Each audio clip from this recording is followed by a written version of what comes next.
Ya. Kita akan membuka Kolose pasal 3 terlebih dulu ya. Kolose pasal 3 kita ulangi ayat 17 dan 23. Setelah itu kita masuk dalam doa ya. Kolose pasal 3 ayat 17. Dan segala sesuatu yang kamu lakukan dengan perkataan atau perbuatan.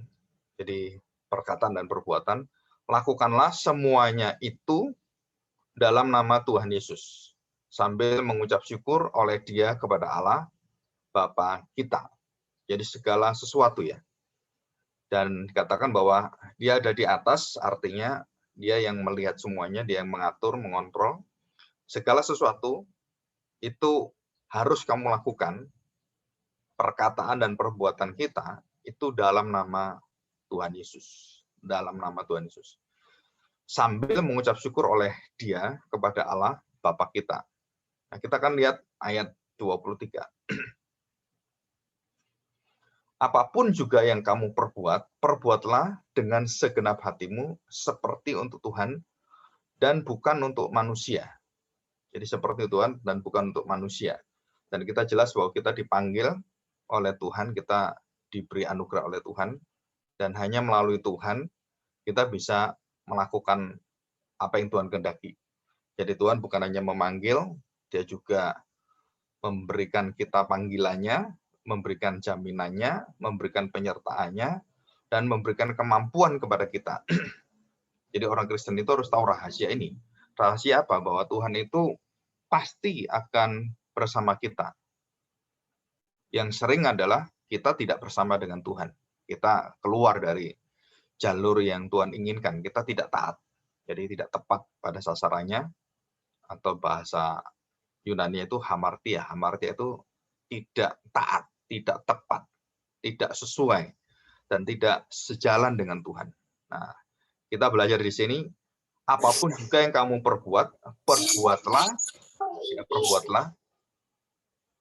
dengan segenap hatimu seperti untuk Tuhan dan bukan untuk manusia. Seperti untuk Tuhan, bukan untuk manusia. Ya, mari kita bersama-sama berdoa. Kita mohon pertolongan Tuhan ya. Bapak yang baik, kami tahu bahwa hanya melalui satu pengantara, satu pribadi, dan Engkau sendirilah yang mengutus pribadi ini, baik di dalam perjanjian baru yang sudah menjadi manusia di dalam Yesus, Sang Mesias, Yesus Kristus, ataupun pada masa pra-eksistensi, sebelum Dia menjadi manusia sebagai malaikat Tuhan, malaikat Yahweh, yang mendatangi Gideon, dan yang memberikan penyertaannya, kekuatannya. Walaupun Gideon merasakan ketidaklayakan, keraguan, kebingungan, atau mungkin bisa dikatakan ketidaktaatan, tetapi Engkau memberikan jaminan, dan kami hari ini belajar, di hadapan-Mu tidak ada hal-hal biasa ataupun luar biasa. Tidak ada hal yang mengejutkan Engkau, ataupun yang membuat Engkau bertanya-tanya sebagai Tuhan. Dan di dalam hikmat-Mu yang sempurna, kamilah yang sering meragukan. Dan kamilah yang sering diberi satu harapan yang pasti. Tetapi dalam segala kelemahan kami, dan juga dosa-dosa kami, dan natur kami yang lama ini terus menggerogoti kami, maka kami percaya Tuhan bahwa Engkau yang menolong kami. Engkau memeteraikan dengan kuasa Roh Kudus, darah Kristus, sehingga kami bisa melihat dan kembali kepada kehendak-Mu, kembali kepada belas kasihan-Mu, dan kembali pada kemurahan-Mu. Pimpinlah kami, supaya kami bisa menjadi saksi-Mu, Tuhan. Di dalam nama Tuhan Yesus, kami serahkan doa kami. Amin. Oke, kita akan melihat, saya akan share screen ya.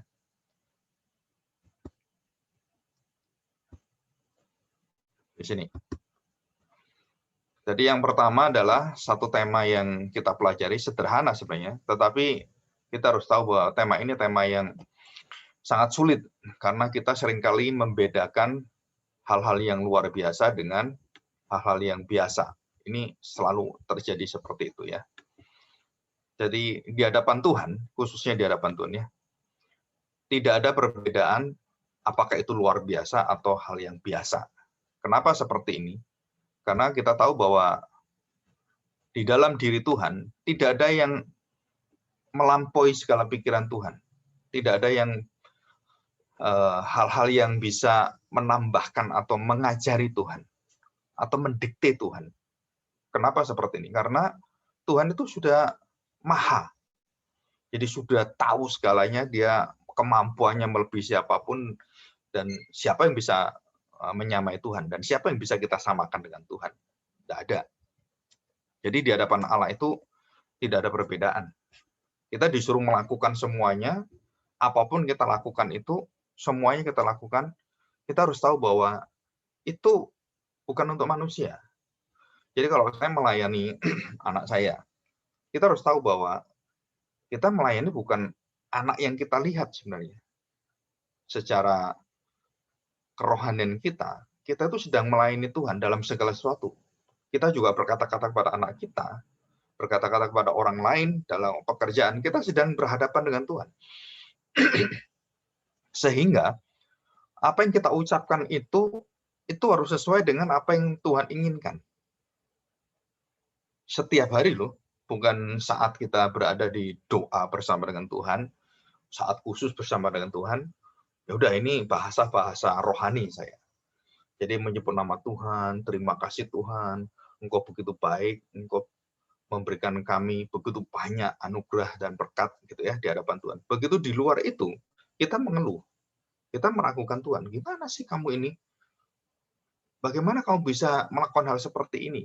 Dan di dalam Tuhan kita mengatakan Tuhan mengasihi kami, Tuhan mengerti kami. Di luar dari percakapan kita dengan Tuhan secara pribadi gitu ya dalam doa, begitu keluar dari situ, kita tidak memiliki kasih Tuhan, tidak memiliki kemurahan dari Tuhan, tidak memiliki kaitan dengan Tuhan yang tadi itu yang dalam doa kita ataupun dalam gereja, dalam pelayanan, dan kita membedakan itu.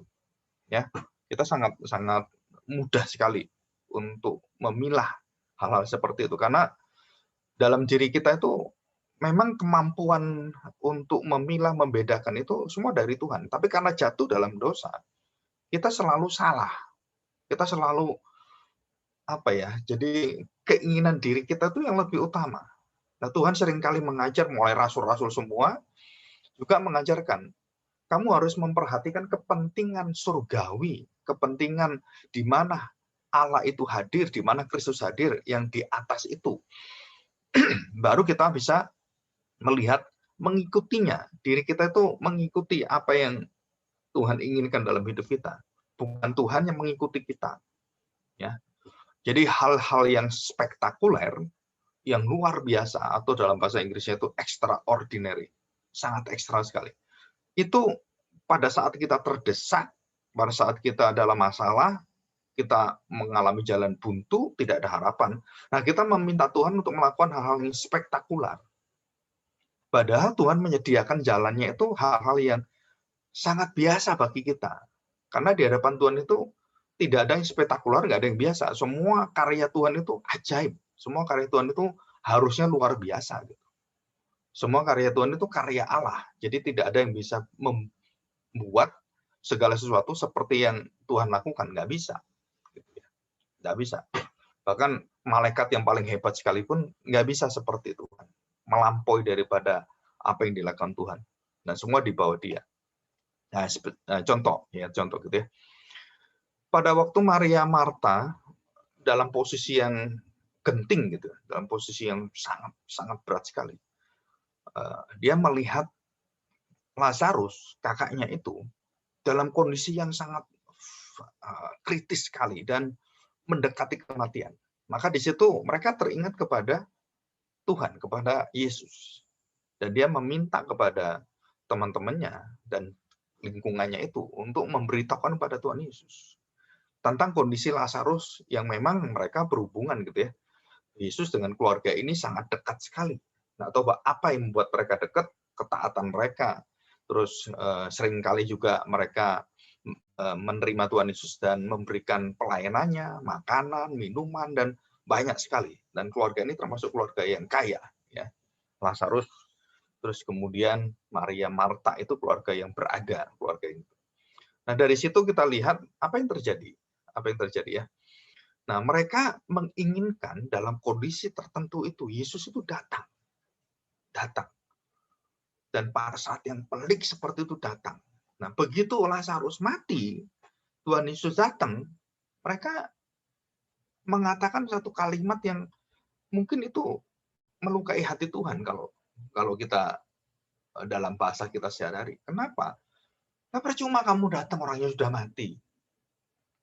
Apa artinya kedatanganmu? Kalau kamu sebelumnya datang, kamu bisa tolong dia. Nah, coba kita pikirkan ini. Jadi seringkali kita membatasi hal-hal yang terjadi itu dengan kondisi kita. Wah, ini harus ada cara penanganan yang hebat ini. Baru saya bisa menanganinya.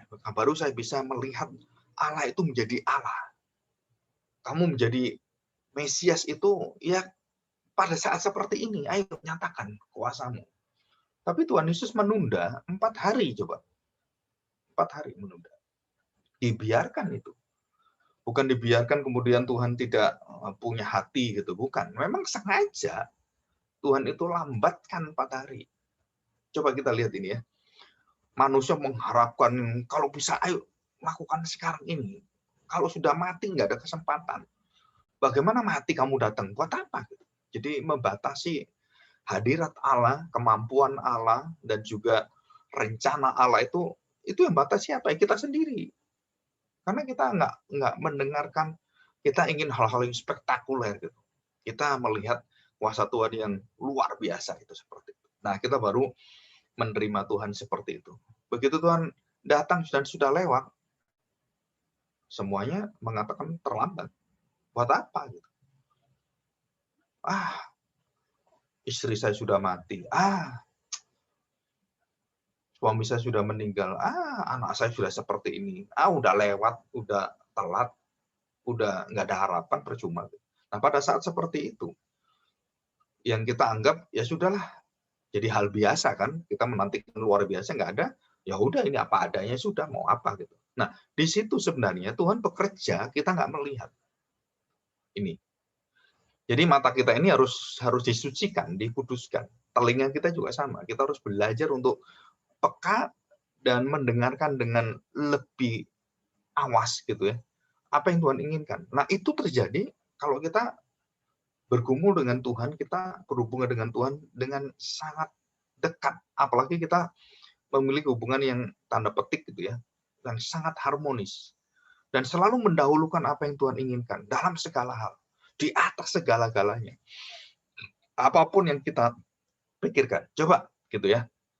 Contoh ini. Contoh gitu ya. Kalau kita senang dengan sesuatu atau senang dengan seseorang, atau kita ingin mencapai sesuatu, maka seluruh pikiran kita itu selalu memikirkan hal itu. Selalu memikirkan itu. Contohnya, kalau ini orang lagi senang dengan seseorang gitu, nggak bisa tidur, kepikiran, kebayang. Gitu. Pada waktu masa muda kan gitu kan, kita kebayang dengan kebaikannya, kita terbayang dengan kecantikannya, kita terbayang dengan kegantengannya, kita terbayang dengan kelemah lembutannya, kita terbayang dengan hal-hal yang dilakukan semuanya, itu semua itu membayangi.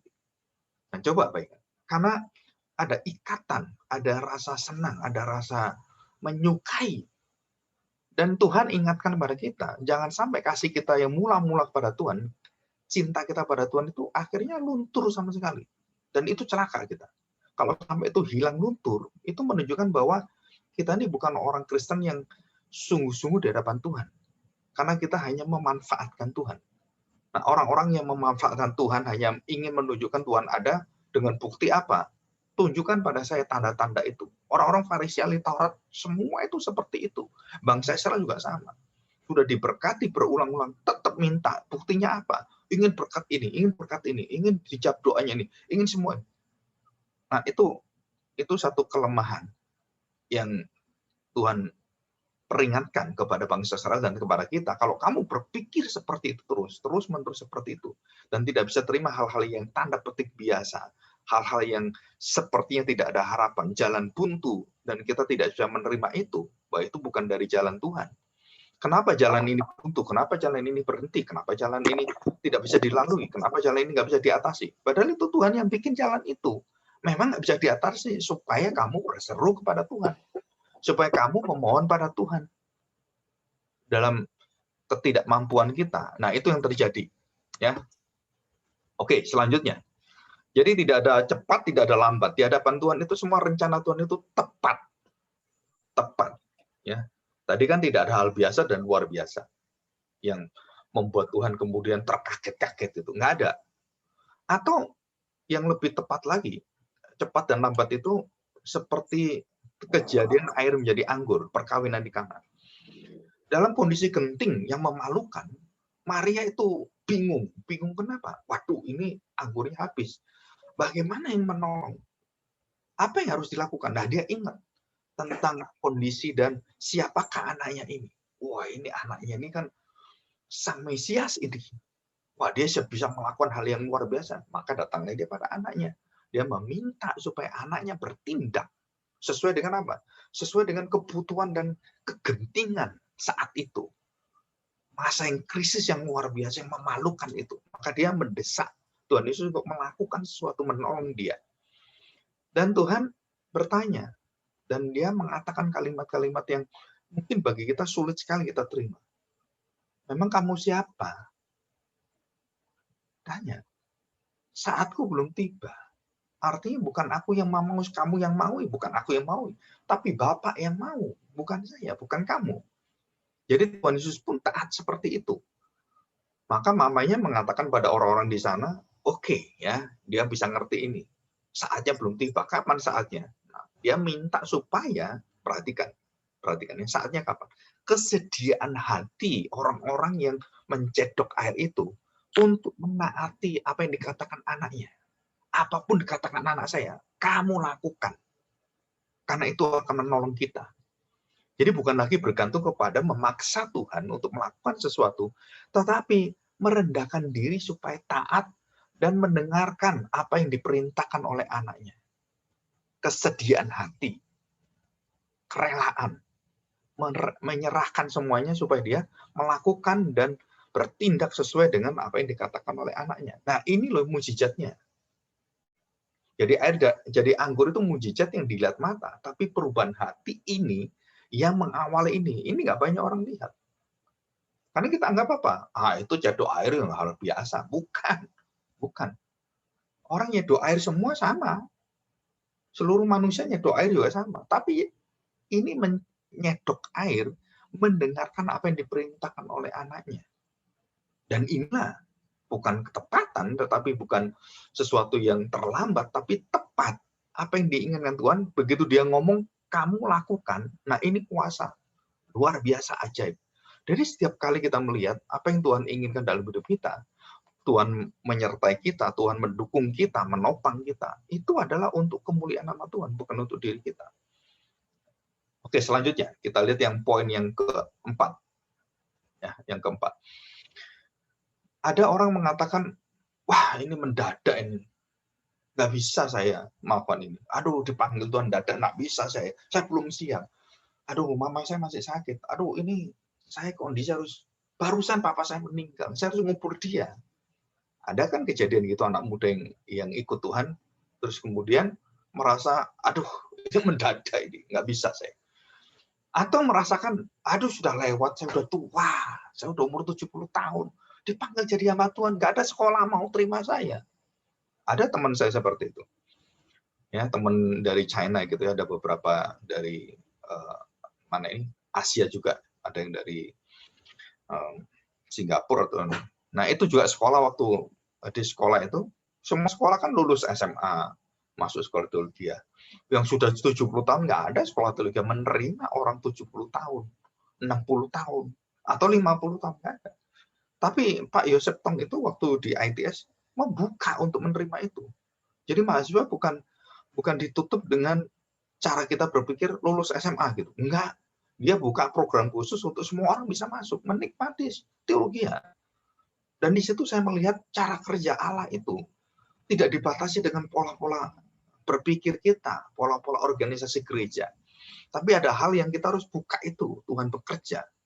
Dan kita menyediakan bahwa sekolah teologi, hidup kita, hati kita, semua yang kita miliki harus bersedia untuk menyalurkan kehendak Allah melalui diri kita.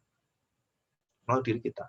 Apapun yang kita miliki, talenta kita, kemampuan kita, skill kita, atau hal-hal yang tanda petik biasa yang kita pikir. Ya, biasa, nggak ada yang terlewat. Jadi kalau saya dipanggil umur 50 tahun, waduh, coba ya saya waktu SMA dipanggil, saya sudah bisa nggak sulit menghafalkan bahasa Yunani, bahasa Ibrani, dan bahasa Inggris gitu kan. Karena saya masih muda. Aduh, udah umur 60 tahun, udah umur 80 tahun dipanggil. Waduh, belajar bahasa susah sekali. Nah, bagi kita itu sesuatu yang sulit. Ya. Nah, kita akan belajar dari Gideon. Ya. Kita agak cepat. Coba kita belajar Hakim-Hakim pasal yang ke-6. Hakim-Hakim pasal 6. Perhatikan ya. Hakim-Hakim pasal ke-6. Gideon diangkat menjadi hakim. Ya, jadi ini panggilan Allah kepada Gideon. Ya, kita lihat Hakim-Hakim pasal 6 ayat 1. Tetapi orang Israel melakukan apa yang jahat di mata Tuhan. Perhatikan, di mata Tuhan, di depan Tuhan, dan terang-terangan artinya begitu. Mereka melawan Tuhan di mata Tuhan. Sebab itu Tuhan menyerahkan mereka ke dalam tangan orang Midian 7 tahun lamanya. Jadi kenapa masalah ini ada dalam hidup saya? Karena kamu tidak taat, karena kamu melawan Tuhan, karena kamu melakukan yang jahat kepada Tuhan, sehingga kamu ditimpa satu kemalangan, yaitu 7 tahun lamanya kamu dibawa dan dicengkeram oleh orang-orang Midian, bangsa Midian. Ya, nah perhatikan ayat kedua. Dan selama itu orang Midian berkuasa atas orang Israel. Karena takutnya kepada orang Midian itu, maka orang Israel membuat tempat-tempat perlindungan di pegunungan, yakni gua-gua dan kubu-kubu. Jadi mereka sampai melarikan diri ke bukit-bukit, masuk ke gua-gua, kubu-kubu itu. Ya. Dan apapun yang mereka lakukan, hasilnya apapun mereka tanam, semua dirampas orang Midian. Dan tidak ada sisanya. Jadi bayangkan. Jadi saya melakukan usaha, nggak berhasil. Melakukan ini, gagal. Melakukan ini, gagal. Berbisnis ini, gagal. Bisnis itu, gagal. Ini semua gagal, semua gagal, semua. Dan bukan hanya gagal, dirampasi orang-orang, ditipu orang. Kenapa? Karena hati kita yang salah ini, bukan orang lain, bukan orang Midian yang salah, tapi kita nggak beresin. Nah, kita harus bereskan dulu gitu. Nah, bagaimana kemudian hal-hal ini bisa dibuat kesempatan oleh Tuhan dalam masa krisis itu? Mereka harus bertobat kembali. Ya, ayat yang ke-6. Sehingga orang Israel menjadi sangat melarat oleh perbuatan orang Midian itu. Perhatikan ya, sangat melarat dalam kondisi yang terpuruk luar biasa dan nggak bisa apa-apa. Barulah di sini dikatakan lalu berserulah orang Israel kepada Tuhan. Nah, mereka baru sadar. Mereka baru sadar. Berseru ya kepada Tuhan. Dan 7, ketika orang Israel berseru kepada Tuhan karena orang Midian itu, maka Tuhan mengutus seorang nabi kepada Israel. Nabi, nggak tahu ini siapa gitu ya. Yang berkata kepada mereka, beginilah firman Tuhan Allah Israel. Akulah yang menuntun kamu keluar dari Mesir dan yang membawa kamu keluar dari rumah perbudakan. Aku melepaskan kamu dari tangan orang Mesir dan dari tangan semua orang yang menindas kamu. Bahkan aku menghalau mereka dari depanmu dan negeri mereka kuberikan kepadamu. Dibalik oleh Tuhan. Kamu diserang, enggak, kamu nanti bisa mengalahkan mereka dan orang-orang menyerang kamu, semua tanahnya dikasihkan pada kamu. Yang menjajah kamu, akhirnya kamu yang menaklukkan mereka. Kalau kamu bertobat, itu diubahkan semua loh. Kalau kamu bersama dengan Tuhan, itu akan dibawa dalam satu kuasa Tuhan, memulihkan dan menggantikan semuanya. Ini luar biasa sekali. Ya, ini adalah satu prinsip spiritualitas yang dalam kehidupan iman kita, orang Kristen, dalam kasih kita, itu kita mampu melakukan ini, mengubahkan ini dengan penyertaan Tuhan, bukan kita. Ya, kemampuan itu berasal dari anugerah Tuhan, karena Tuhan yang menyertai kita. Perhatikan ayat 10. Dan aku telah berfirman kepadamu, akulah Tuhan Allahmu. Maka janganlah kamu menyembah Allah orang Amori yang negerinya kamu diami ini. Tetapi kamu tidak mendengarkan firman-Ku. Jadi apa kuncinya? Tidak mendengarkan firman. Tidak taat. Tidak mendengarkan mulut Tuhan. Telinga dan mulut. Mulut Tuhan dalam arti bahasa manusia. perkataan Tuhan, firman Tuhan itu harus kamu dengar. Dengar artinya apa? Bukan cuma mendengar selesai. Nggak ada artinya. Bukan mendengar itu artinya berkaitan dengan hati, mempercayai. Mendengar dan kamu mau menjalankan, mau melakukannya, mau mengimaninya. Ya, tetapi kamu tidak melakukan itu. Ya, ayat yang 11. Kemudian datanglah malaikat Tuhan. Nah, perhatikan, malaikat Tuhan itu TUH-nya besar. Itu adalah praeksistensi Yesus dalam Perjanjian Lama. Jadi Yesus sendiri yang datang. Dan dikatakan di sini malaikat Tuhan dan duduk di bawah pohon tarbantin di Ofra, kepunyaan Yoas orang Abiezer itu, sedang Gideon anaknya, anak dari Abiezer itu, anaknya mengirik gandum dalam tempat pemerasan anggur agar tersembunyi bagi orang Midian. Coba perhatikan, mengirik gandum dalam tempat pemerasan anggur. Sampai gandum pun mereka pecahkan. Bukan anggur yang mereka pecahkan. Anggur itu menunjukkan kesejahteraan, menunjukkan kelimpahan, menunjukkan kekayaan, menunjukkan satu hidup yang begitu luar biasa, sehat dan semuanya. Tapi ini sampai gandum itu dipecahkan. Saya masih ingat bagaimana masa-masa saya masih kecil gitu ya, umur sekitar 5 tahun, dalam kesulitan luar biasa. Keluarga saya tuh nggak punya beras. Sehingga 1 kilo beras itu dimakan untuk 7 orang, karena 5 anak dengan papa mama. 1 kilo. 1 kilo ya. Satu apa ini? Satu, kalau kita ngomong satu ini, satu on atau berapa? Bagaimana caranya? Itu dipecah berasnya. Dipecah sampai lembut, terus jadikan bubur. Supaya jadi banyak dan bisa dibagi 7 orang. Jadi kita makan beras dengan air yang dioprok-oprok seperti itu kan, sampai kira-kira hampir 1 jam, baru dibagi. Nah, kalau satu ons gitu semuanya gitu ya, dimakan cuma beberapa orang 1 hari, udah habis. Nggak sampai 1 hari, udah 2-3 orang udah habis gitu. Sekali makan aja bisa habis. Tetapi ini akhirnya dibuat meluber. Nah, seperti inilah kondisi bangsa Israel pada zamannya Gideon, hakim-hakim itu. Dan mereka tidak kepada Tuhan, sampai makan pun mereka dalam kesulitan yang luar biasa. Jadi ini terjadi bukan hanya pribadi Gideon, tapi ini terjadi seluruh bangsa. Jadi mulai pemimpinnya rusak, yang tidak taat pada Tuhan, dan berzina, dan menyembah berhala, dan waduh banyak sekali. Ya, rusaknya luar biasa. Oke, kita lihat ayat 12. Malaikat Tuhan menampakkan diri kepadanya dan berfirman kepadanya, demikian, Yahweh, Tuhan menyertai engkau, ya pahlawan yang gagah berani. Dan langsung diberikan satu sebutan, pahlawan yang gagah berani. Dari mana gagah berani? Gagahnya apa, Gideon? Apakah dia melihat kegagahannya dalam dirinya? Seperti Tuhan lihat, Tuhan memampukan dia, Gideon tidak melihat ini. Bahkan dia sangat beda dengan sebutan perkataan Tuhan. Bagaimana Gideon menjawab? Coba ayat 13. Jawab Gideon kepadanya, Tuanku, jika Tuhan menyertai kami, Yahweh menyertai kami, mengapa semuanya ini menimpa kami? Di manakah segala perbuatan-perbuatan yang ajaib yang diceritakan oleh nenek moyang kami kepada kami? Ketika mereka berkata, bukankah Tuhan telah menuntun kita keluar dari Mesir? Tetapi sekarang Tuhan membuang kami dan menyerahkan kami ke dalam cengkeraman orang Midian. Apa yang salah di sini dalam pikiran Gideon adalah Tuhan baik itu kemudian mau menerima kebejatan orang.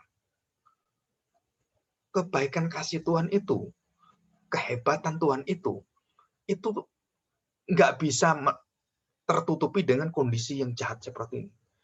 Walaupun jahat ini kan umatmu, walaupun kita seperti ini kan kamu harus tolong saya. Tidak ada unsur kewajiban manusia tanggung jawabnya. Dan yang penting itu, kamu kan Tuhan saya. Coba ini kita lihat. Jadi pengertian Gideon tentang Allah itu sudah salah. Pengertian Gideon tentang dirinya sendiri juga salah, tentang bangsanya salah. Jadi waktu dia menanggapi panggilan Tuhan dan disebut sebagai pahlawan gagah berani, dia menolak itu loh. Dia menolak. Siapa saya? Ini harusnya seorang nabi dipanggil Tuhan, seorang hakim dipanggil Tuhan, itu harusnya taat gitu kan. Tapi seringkali Bahkan Musa pun dipanggil Tuhan juga ketidakmampuan dia, itu yang diutamakan. Tuhan, saya nggak bisa ngomong, bagaimana kamu pakai saya? Dan banyak orang-orang yang seperti itu. Saya ini orang biasa, pakailah orang yang pinter. Wah, kami ini nelayan, orang kecil di pinggir pantai, tanda petik yang kurang pendidikan gitu. Ya jangan pilih saya Tuhan, pilihlah ahli Taurat, orang Farisi, profesor-profesor teologi, mahasiswa lulusan teologi. Pilihlah mereka Tuhan, jangan pilih saya. Enggak seperti itu Tuhan. Tuhan tidak menghapus orang-orang berpendidikan, tapi yang Tuhan lihat adalah kerelaan hatinya. Di sini kunci daripada kita bisa membuka jalan Tuhan dan melihat Tuhan membantu kita, memulihkan kita adalah kesediaan hati kita, melihat diri kita, dosa-dosa kita, kelemahan kita, dan kita kemudian datang kepada Tuhan memohon pertolongan, memohon penyertaan Tuhan. Seperti yang kita lihat untuk Gideon ini. Ya, perhatikan. Dan dikatakan apa? Pergilah dengan kekuatanmu ini dan selamatkanlah orang Israel dari cengkraman orang Midian. Bukankah aku mengutus engkau? Jelas ya? Kamu sudah dipunya tenaga ini. Kenapa kamu diam aja? Cuma ngirik-ngirik aja. Hanya ngirik gandum. Kamu itu harus berjuang. Jangan cuma menerima nasib. Ya nasib, ya nasib. Kenapa saya seperti nasibku seperti ini? Enggak, kamu harus keluar. Pergilah. Kamu sudah dikasih kemampuan oleh Tuhan. Ingat, aku yang mengutus kamu. Nah, apalagi saya mengutus kamu. Kan ini satu pengutusan itu sebenarnya jaminan, penyertaan. Tetapi jawabnya, sekali lagi, jawabnya kepada Tuhan, kepadanya. Tuhanku, dengan apakah akan kuselamatkan? Perhatikan. Kuselamatkan orang Israel. Ya tentu saja. Itu orang Midian, pasukannya luar biasa. Nah saya, orang siapa saya? Bagaimana saya bisa melawan mereka? Ya otomatis ya, kalau saya pribadi, secara biasa, natural, ya saya ini orang biasa, ordinary man. Itu orang-orang hebat, tentara kayak gitu. Bagaimana saya bisa melawan mereka? Padahal bukan itu yang Tuhan minta kita lihat. Bukan. Tapi Tuhan minta kesediaan hati kita. Itu pun nggak bersedia gitu ya. Kelihatan dia meragukan itu. Tuhanku, dengan apakah akan kuselamatkan orang Israel? Ketahuilah. Nah, perhatikan ya, ketahuilah. Kaumku adalah paling kecil di antara suku Manasye. Suku Manasye itu suku yang paling bontot kedua dari bawah. Efraim Manasye. Dan dari bontot itu, saya yang paling bontot. Jadi bontot yang bontot. Kecilnya terkecil gitu kan. Dikatakan, kaumku adalah paling kecil di antara suku Manasye. Dan aku pun seorang yang paling muda di antara kaum keluargaku. Masih ada kakakku, saudaraku, pakailah mereka. Ada suku-suku yang luar biasa, ya udah pakailah mereka. Tapi mereka semua jatuh dalam dosa. Mereka tidak taat pada Tuhan. Dan sekarang Tuhan melihat kamu. Tuhan melihat kamu. Ya, dikatakan, aku paling muda Tuhan. Daud juga dipilih Tuhan, sama. Waktu dia masih imut-imut. Ya, perhatikan ayat 16. Berfirmanlah Tuhan kepadanya, tetapi akulah yang menyertai engkau. Sebab itu engkau akan memukul kalah orang Midian. Perhatikan, orang Midian itu kamu pukul kalah sampai habis. Tuntas. Apa yang dikatakan Gideon? Maka jawabnya kepadanya, jika sekiranya aku mendapat kasih karunia di matamu. 3 kali Gideon menjawab, masih meragukan Tuhan. Sama dengan kita. Kalau kita dalam posisi yang terjepit dan nggak bisa apa-apa dalam masalah-masalah besar, mungkin dalam sakit penyakit, kita seringkali ngomong seperti ini. Kita seringkali menanyakan, meragukan Tuhan. Dan saya percaya itu manusiawi sekali. Jadi saya tidak mengatakan orang Kristen nggak bisa meragukan Tuhan. Enggak, itu manusiawi sekali. Itu kondisi keterpurukan kita. Karena kita sulit sekali menerima. Karena yang kita lihat itu orang Midian yang luar biasa. Yang kita lihat diri kita, wah ini saya paling kecil. Suku paling kecil. Keluarga saya juga saya paling muda.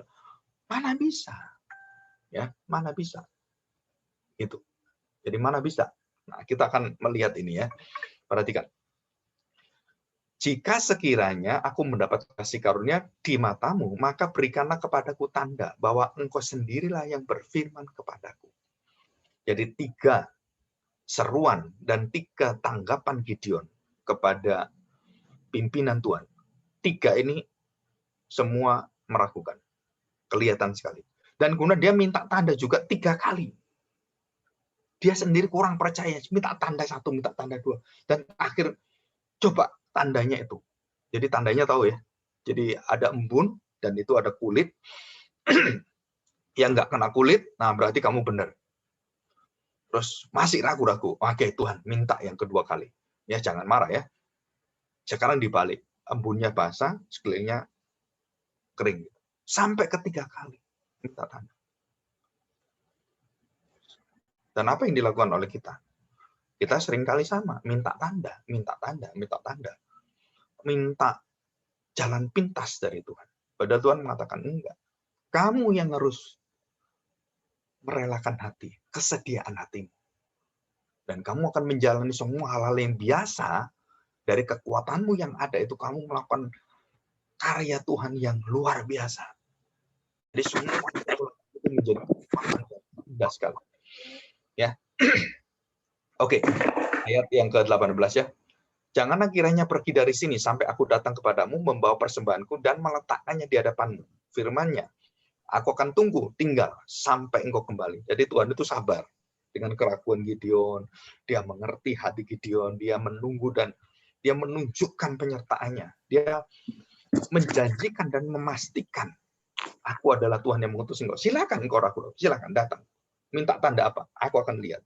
Aku akan buktikan. Dan lewat itu ya. Nah, kita akan lewat ayat 21. Ya, ayat 21. Ayat 20 saya bacakan ya. Berfirmanlah malaikat Allah kepadanya. Jadi bukan malaikat Tuhan, ada malaikat lain bersama dengan Yesus ya, praeksisten Yesus itu. Malaikat Allah kepadanya, ambillah daging dan roti yang tidak beragi. Letakkanlah di atas batu ini dan curahkan kuahnya. Maka diperbuat demikian dan diperbuat oleh dia. 21 bukan malaikat yang tadi ngomong, tapi ini malaikat Tuhan. Kristus yang sebelum menjadi manusia. Dan malaikat Tuhan mengulurkan tongkat yang ada di tangannya. Dengan ujungnya disinggungnya daging dan roti itu. Maka timbullah api dari batu itu dan memakan habis daging dan roti itu. Kemudian hilanglah malaikat Tuhan dari pandangannya. Ya, untuk apa?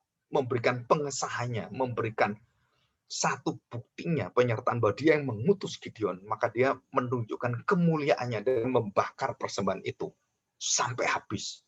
Ayat 22, maka tahulah Gideon bahwa itu adalah malaikat Allah. Lalu katanya apa? Celakalah Tuhanku Allah, sebab memang telah kulihat malaikat Allah. Luar biasa. Dengan berhadapan muka dan dia nggak mati. Tetapi berfirman Tuhan kepadanya, selamatlah engkau, jangan takut, engkau tidak akan mati. Lalu Gideon mendirikan mezbah di sana bagi Tuhan dan menamainya Tuhan itu keselamatan. Mezbah itu masih ada sampai sekarang di Ofra, kota orang Abiezer. Ya, dan ini kita melihat bagaimana cerita Gideon. Jadi 3 kali dia menanggapi dengan ketidakpercayaan, dengan keraguan, dan semua tanggapannya itu berkonsentrasi kepada dirinya, bukan kepada kemampuan Tuhan. Dia percaya Tuhan mampu. Tapi bagaimana dengan diri saya? Kondisi yang ada, mana bisa diperbaiki? Mana bisa saya bisa mengubahkan itu? Menuntaskan semuanya, mengalahkan sampai habis. Nggak mungkin. Nah, di sini kita melihat, nah kita akan lihat share screen lagi. Ya. Kita lihat ini. Nah, kita lihat Gideon itu ya. Nah, kita lihat. Perhatikan baik-baik. Gideon dalam masa Hakim-Hakim itu adalah generasi yang baru. Generasi Israel yang lama yang dihancurkan Tuhan, dibinasakan Tuhan. Dan tidak diperbolehkan masuk tanah perjanjian baru. Yang boleh adalah keturunan mereka. Termasuk di dalamnya adalah masa Hakim-Hakim ini. Di dalamnya. Ya, seluruh keturunan itu. Nah, perhatikan. Bahwa apa yang dipimpin oleh Musa, bangsa Israel ini. 2 juta orang kira-kira itu ya. Dan orang-orang yang dipimpin oleh Musa ini, semuanya itu setiap hari 40 tahun, bayangkan 40 tahun. Mereka tidak pernah menyerahkan hatinya, merelakan hatinya untuk menerima pimpinan Tuhan. Coba bayangkan. Dan termasuk di dalamnya sebenarnya kalau kita sadari, Musa pun kepengaruh itu, Musa. Karena bayangkan tiap hari 40 tahun, orang mengeluh, pasti kita kepengaruh. Dan sampai Tuhan itu memberikan kesempatan pada Musa hanya melihat tanah perjanjian dari puncak gunung yang jauh gitu kan, hanya melihat betapa indahnya, wah luar biasanya itu tanah Kanaan itu yang disediakan Tuhan. Tapi Musa nggak bisa. Kenapa? Karena Musa harus bertanggung jawab untuk bangsa yang saya katakan ini bangsa yang bebal, bangsa yang apa ya, jadi yang biadab sebenarnya kalau saya bisa ngomong gitu, yang melawan Tuhan dan tiap hari berseru minta terus saja. Dan Musa akhirnya kepengaruh dan sampai dia emosi, dia memukul dan melawan perintah Allah dengan apa? Memukul gunung itu keluar. Dan Tuhan katakan hanya satu kesalahan Musa, kemarahan yang luar biasa, dia memukul batu karang itu. Dan disitulah Musa tidak diizinkan. Dan ini kita melihat bahwa Musa pun akhirnya kepengaruh. Nah, pada masa krisis, orang berseru kepada Tuhan, tapi tetap aja, mereka berharap bahwa Tuhan itu bisa menolong mereka dengan cara manusiawi. Tuhan menolong bukan cara manusiawi. Tuhan menolong dengan cara yang sangat alami dan boleh dikatakan itu orang-orang yang rendah, orang-orang yang kecil. Jadi Gideon dari suku Manase, suku terkecil yang seringkali tidak dimasukkan dalam peperangan, yang tidak diandalkan untuk menghadapi hal seperti itu. Dan kemudian dari suku terkecil, Gideon itu termasuk keluarganya yang melarat sekali, paling melarat. Dan di antara keluarga paling melarat itu Gideon itu paling muda. Jadi dari segi pemilihan manusia, cara berpikir manusia, wah kita akan memilih pemimpin yang hebat, yang pinter, yang luar biasa. Itu semua di hadapan Tuhan. Pola berpikir kita, pola seleksi kita, itu jauh beda dengan Tuhan. Maka waktu saya selalu berdoa itu begini, jangan bergantung kepada hal-hal yang bersifat sementara, ya, termasuk apapun itu, termasuk di dalam pelayanan gereja, termasuk dalam hal apapun. Tetapi mulailah dengan apa? Dengan kerelaan hati, mulailah dengan kesediaan hati. Semua itu di sana, semua seruan Tuhan Yesus, ajakan Tuhan Yesus kepada orang-orang di sekelilingnya, itu adalah ajakan bukan berdasarkan kemampuan kita, bukan berdasarkan kekuatan kita, bukan berdasarkan masalah hidup kita, bukan. Hanya kesediaan hati. Perhatikan semua kalimat Tuhan Yesus. Maukah engkau sembuh? Kepada orang yang lumpuh 38 tahun. Apakah orang lumpuh kemudian kata, oh Tuhan, betul Tuhan saya mau sembuh. Enggak. Orang lumpuh berkata, Tuhan. Dia melihat kondisinya. Dia melihat keberdosaannya. Dia melihat ketidakmampuan orang lain menolong dia. Kita juga sama. Kenapa ya saudara saya nggak nolong saya? Udah seperti ini, hutang saya banyak. Kenapa dia yang kaya diam saja? Kita kan selalu seperti itu. Kita nggak berlutut, berseru pada Tuhan, Tuhan, kalau ada sesuatu yang salah dalam diri saya, baik berdagang, baik melayani, Tuhan tolong perbaiki saya. Mungkin ada selumbar di mata saudara sering saya lihat. Balok di mata saya nggak lihat. Apa balok di mata saya? Nah, waktu kita bisa datang pada Tuhan dan kesediaan hati melihat diri dan menguji diri, maka di situ ada satu mujizat yang luar biasa. Bukan mujizat yang laut terbelah, bukan. Tetapi mujizat yang ada, kita menerima karakter Tuhan itu, dan kita menikmatinya. Oh, itu mujizat yang luar biasa. Mujizat-mujizat yang ada, laut terbelah, tidak menyelamatkan kita. Orang mati dibangkitkan, tidak menyelamatkan Lazarus. Tetapi hati yang menerima Kristus dan mau hidup bersama dengan Dia, dengan kerendahan hatinya, dengan kemurahan hatinya, dengan pengampunan dan kasihnya, itu yang menyelamatkan kita. Itu yang kita utamakan, kasih itu yang utama. Bukan pengetahuan, bukan mujizat, bukan nubuat, bukan itu yang kamu cari. 1 Korintus 13 ayat 1-3. Kasih yang di atas segala-galanya. Nah, itu ada dalam diri kita. Dan kita bersyukur. Dan Gideon akhirnya menerima. Dengan apa? Dengan pengujian-pengujian. Dengan dia ingin dipastikan. Gideon ini orang yang peragu sekali. Dia ingin dipastikan. Udah ngomong 3 kali.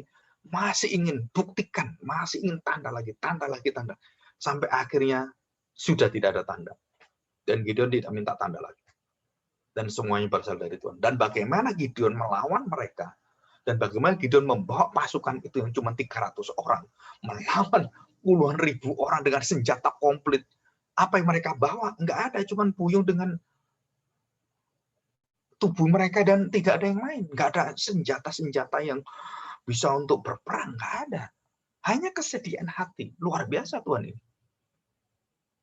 Tuhan memakai kita dengan kita menyerahkan hidup kita dengan kesediaan hati. Dan Tuhan akan bereskan semuanya.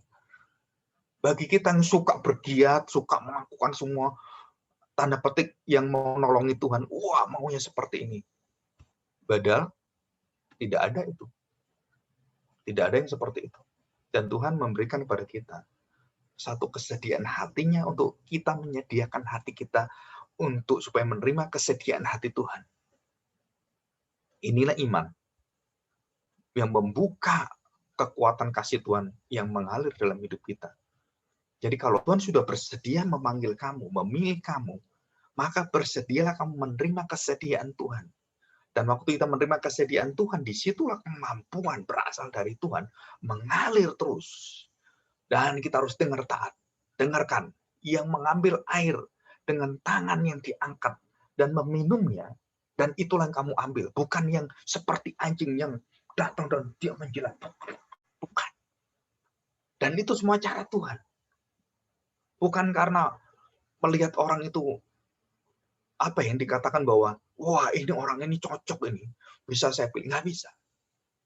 Nah, kita juga sama. Banyak sekali orang-orang di dalam gereja juga gitu ya, memilih majelis, diaken, penatua dan semuanya, atau memilih hamba Tuhan, itu berdasarkan, aduh, satu kalau bisa pinter khotbah, kalau bisa pinter ini, bisa lakukan ini, bisa lakukan. Itu semua adalah cara kita untuk menyeleksi orang.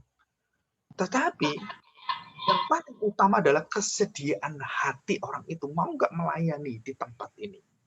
Bukan kepintaran. Bukan kegiatan yang banyak menilai. Bukan. Tapi kesediaan hati, kerendahan hati. Itu adalah pintu awal untuk kita diutus oleh Tuhan. Kesediaan hati Allah menyediakan kesediaan hati kita untuk bersedia melakukan apa yang diperintahkan oleh Tuhan. Dan itulah kunci. Hal-hal yang biasa itu menjadi luar biasa. Hal-hal yang luar biasa tidak mengagetkan kita. Kenapa? Karena itu di hadapan Tuhan mujizat dan tidak, sama aja. Nggak ada bedanya. Jadi Tuhan tidak pernah terkejut dengan kita. Kok bisa kamu? Luar biasa kamu. Nggak ada. Atau Tuhan merasakan, loh, kalau bisa tak tolong, tapi saya nggak bisa tolong saya. Adakah Tuhan mengatakan demikian? Aku nggak bisa tolong kamu 4 hari. Nggak bisa, udah mati dia. Pikirannya seperti Marta, Maria gitu. Udah busuk. Bagaimana kamu datang menyembuhkan? Nggak bisa sembuhkan, penyakitnya sudah nggak ada, udah mati. Tuhan mengatakan apa? Enggak, aku akan bangkitkan dia. Oh ya, nanti akhir zaman. Coba pikirannya selalu, teologianya salah. Isi teologianya benar, tapi menerapkannya salah. Ya salah. Jadi banyak orang ngerti Tuhan Yesus, tapi menerapkan dalam hidupnya salah. Ya kamu sesat juga. Kenapa? Karena Yesus yang kamu golongkan, kamu atur, dan kamu yang menggurui, yang mendikte Tuhan. Pengetahuan Yesusnya benar, juru selamat, menebus dosa, tapi kamu bawa untuk mengikuti hatimu. Nah, ini adalah dosa-dosa yang paling paling dienyahkan oleh Tuhan. Petrus, nyala kamu. Karena berpikir seperti itu. Dan kita juga jangan berpikir seperti itu. Dan kita bersyukur. Dan saya harapkan waktu Sabtu begini yang tiap minggu kita ketemu, itu bisa membawa dalam pengertian kita akan sifat-sifat Allah, bagaimana Allah menggarap hati kita sebagai tanah yang baik, itu bertumbuh gitu. Dan nanti bukan hanya saya yang berbicara, tapi orang-orang yang akan mendapatkan hatinya, kesediaan hatinya. Jadi kita punya pengurus di GPRI yang bisa akan memberikan ulasan firman Tuhan dengan pengalaman hidup mereka, dengan pengertian firman Tuhan, dan kita akan bersama-sama. Jadi bukan hanya bergantung pada satu orang, bergantung kepada orang-orang yang ya kita anggap, wah ini berkualitas begini. Bukan. Pelayanan kita adalah kesediaan hati, dan kita harus mendahulukan dan mengedepankan ini di depan. Jadi jangan berpikir, wah itu Pak Agung aja yang khotbah gitu ya. Kalau saya nggak bisa khotbah gitu. Jangan, kalau Tuhan pakai kamu, bisa melebihi daripada orang lain, melebihi dari saya, dan bisa dipakai luar biasa. Dan setiap kita punya skill, punya keunikan yang bisa dipakai Tuhan. Saya tidak bisa berbicara seperti orang lain. Orang lain bisa berbicara, bisa apa ya, seperti seorang yang bisa lembut, ada yang bisa tegas, ada bisa gitu. Dan semua dipakai Tuhan. Asal apa? Perhatikan kuncinya. Kesediaan hati. Melihat Tuhan bersedia melayani kita, mengutus kita, menyertai kita, menjamin kita, memastikan pada ayat yang di sini ya, aku akan bersama dengan engkau. Gideon diberitahu, ayat 16, aku akan bersama dengan engkau. Luar biasa. Ya, mari kita berdoa. Sungguh baik Engkau Tuhan. Waktu mengingat siapakah diri kami, waktu kami lemah, Engkau menyertai kami. Waktu kami jauh, Engkau mendekat kepada kami. Waktu kami melakukan perbuatan dosa, Tuhan menyediakan hati dengan belas kasihan-Mu, menantikan supaya kami datang bertobat dan memberikan kemurahan. Dan waktu kami melarikan diri, menjauh, memusuhi Engkau, Tuhan Engkau mendekat dan Engkau dengan lembut memanggil kami kembali. Pulanglah anakku, pulanglah. Rumahmu bukan di dunia ini. Rumahmu adalah rumah surgawi. Pulanglah. Dan disitulah kami semua mendengarkan. Dan kami semua mau menyediakan hati kami. Bukan kemampuan kami, Tuhan. Karena tidak ada yang bisa Engkau lihat dari kemampuan kami. Karena hanya Tuhanlah yang memampukan. Bukan kami yang memampukan diri. Tuhan, kami percaya. Engkau bukan melihat pengalaman, tapi melihat potensi dalam hidup kami. Engkau bukan melihat kualitas-kualitas yang dibuat oleh manusia, tetapi Engkaulah yang menjadikan kami berkualitas. Kami percaya Tuhan, kami seringkali melihat hal-hal yang sulit di depan kami, tetapi Engkaulah yang membawa kami untuk mengalami kesulitan, supaya kami tahu Tuhan tidak terlalu sulit untuk berjalan dan mengatasi kesulitan kami. Sungguh sebenarnya Engkau ingin memamerkan siapakah dirimu. Engkau ingin kami memuliakan Engkau, mengagungkan Engkau, dan tidak ada yang lain. Terima kasih Tuhan, dengan segala keterbatasan kami serahkan hati kami Tuhan, pakailah setiap kami menjadi alat-Mu, menjadi hamba-Mu, menjadi anak-anak-Mu, menjadi alat yang sangat indah bagi kemuliaan Bapa Surgawi. Terima kasih Tuhan. Di dalam nama Tuhan Yesus kami serahkan doa kami. Amin.